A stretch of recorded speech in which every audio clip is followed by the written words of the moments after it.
Produced by Giti Music Official. DJ Umesh Sukhipur बाजार।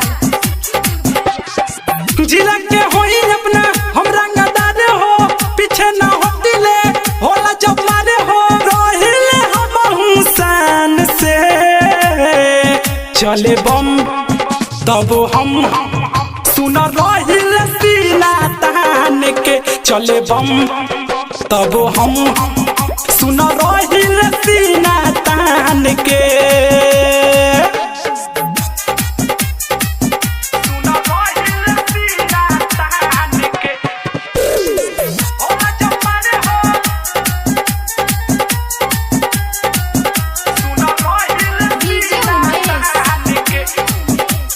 सुखीपुर बाजार।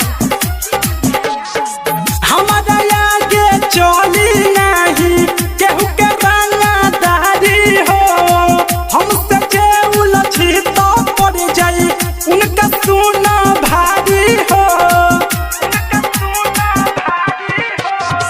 हमारा आगे चली नहीं केहू के रंगदारी हो, हमसे जे उलझी तो पड़ जाई उनका सुनला भारी हो।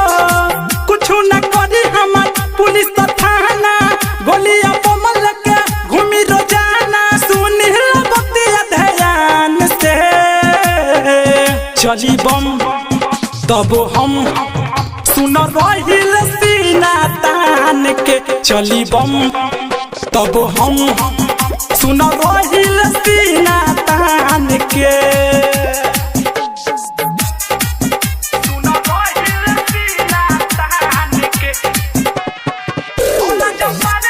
Produced by Giti Music Official. DJ Umesh Sukhipur बाजार। संगे विकास बिना दाहत औरी रहेले सादाम हो, केहू से ना डरी ले जा कुछ होके या न जाम हो। संगे विकास बिना दाहत औरी रहेले धर्मराज हो, केहू से ना डरी ले जा कुछ होके या न जाम हो।